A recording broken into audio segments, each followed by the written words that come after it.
नमस्कार दर्शकों, MP social India news में आपका स्वागत है। हम आपको लिए चलते हैं आज की ताजा खबरों की ओर। राष्ट्रीय महासचिव प्रियंका गांधी राजगढ़ में आम सभा को किया संबोधित।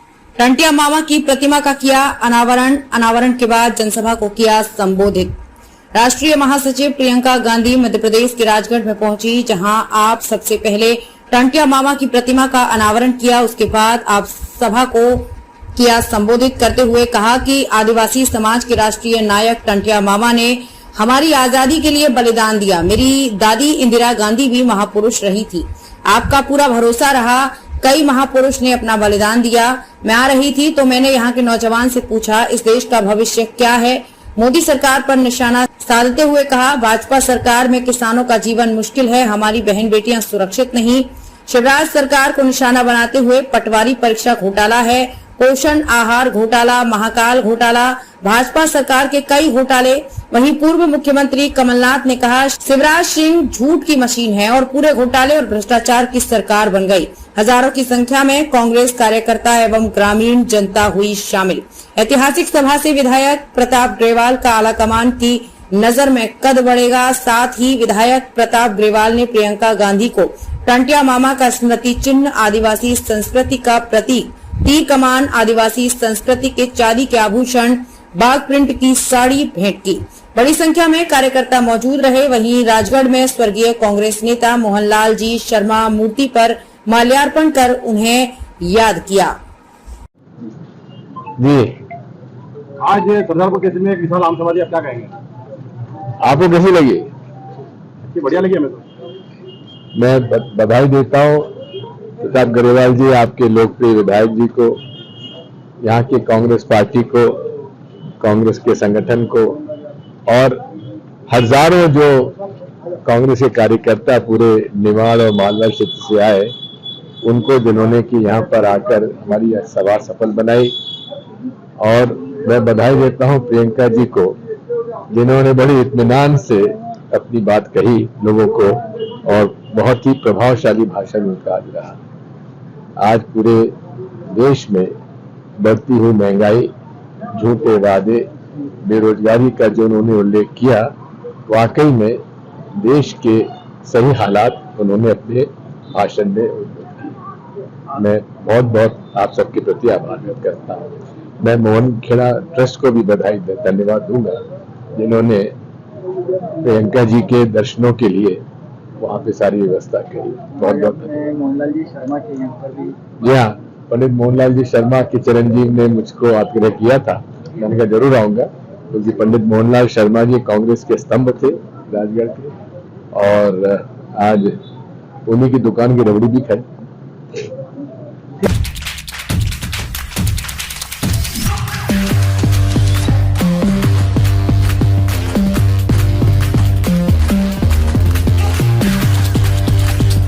जानिए कौन थे राम मोहन। दुनिया की पहली एनिमेटेड रामायण बनाने में था अहम रोल।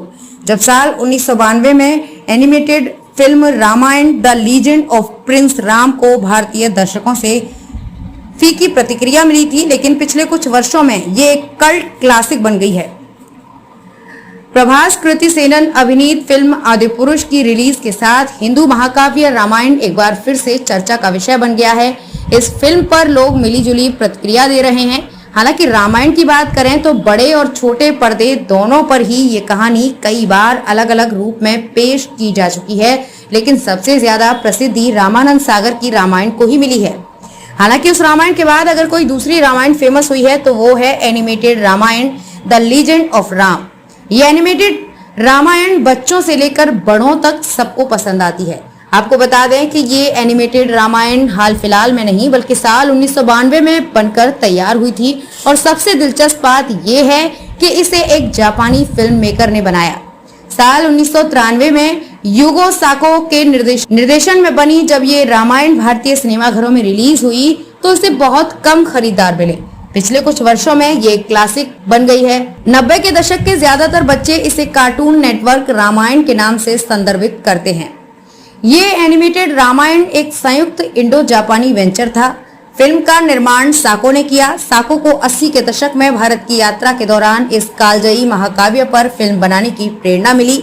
उन्होंने फिल्म बनाने के लिए 1 दशक और 800 मिलियन येन से अधिक समय समर्पित किया। द इकोनॉमिक टाइम्स के मुताबिक एक साक्षात्कार में साको ने खुलासा किया था कि भगवान राम भगवान थे, वो उनकी भूमिका निभाने के लिए किसी मानव अभिनेता को नहीं ले सकते थे। उन्हें लगा कि राम को एक अभिनेता की बजाय एनिमेशन में चित्रित करना सबसे अच्छा है। साको इस फिल्म को भारत में बनाना चाहते थे, लेकिन ऐसा हो न सका। भारत सरकार फिल्म को लेकर आशंकित थी, इसलिए साको को अनुमति नहीं मिली। लेकिन फिर भी एक भारतीय की मदद से साको ने न सिर्फ ये फिल्म बनाई, बल्कि ऐसी फिल्म बनाई कि आज ये लोगों की फेवरेट है, और उस शख्स का नाम है राम मोहन, जिन्हें फादर ऑफ इंडियन एनिमेशन कहा जाता है। राम मोहन, जिन्हें अक्सर भारतीय एनिमेशन के जनक के रूप में जाना जाता है, 2D classical animation, 3D computer graphics animation से लेकर सिनेमा और लाइव एक्शन के क्षेत्र में 100 से ज्यादा फिल्में बनाई हैं। उन्होंने बतौर मेंटर या गुरु भारत में एनिमेशन के विकास में महत्वपूर्ण भूमिका निभाई है। आज की तमाम खबरों के लिए बस इतना ही। देश दुनिया से जुड़ी हुई खबरों के लिए आप हमारी वेबसाइट www.socialindianews.in पर सर्च कर सकते हैं। साथ ही हमारे YouTube channel social India news पर आप सब्सक्राइब कर सकते हैं, लाइक कर सकते हैं, फॉलो कर सकते हैं।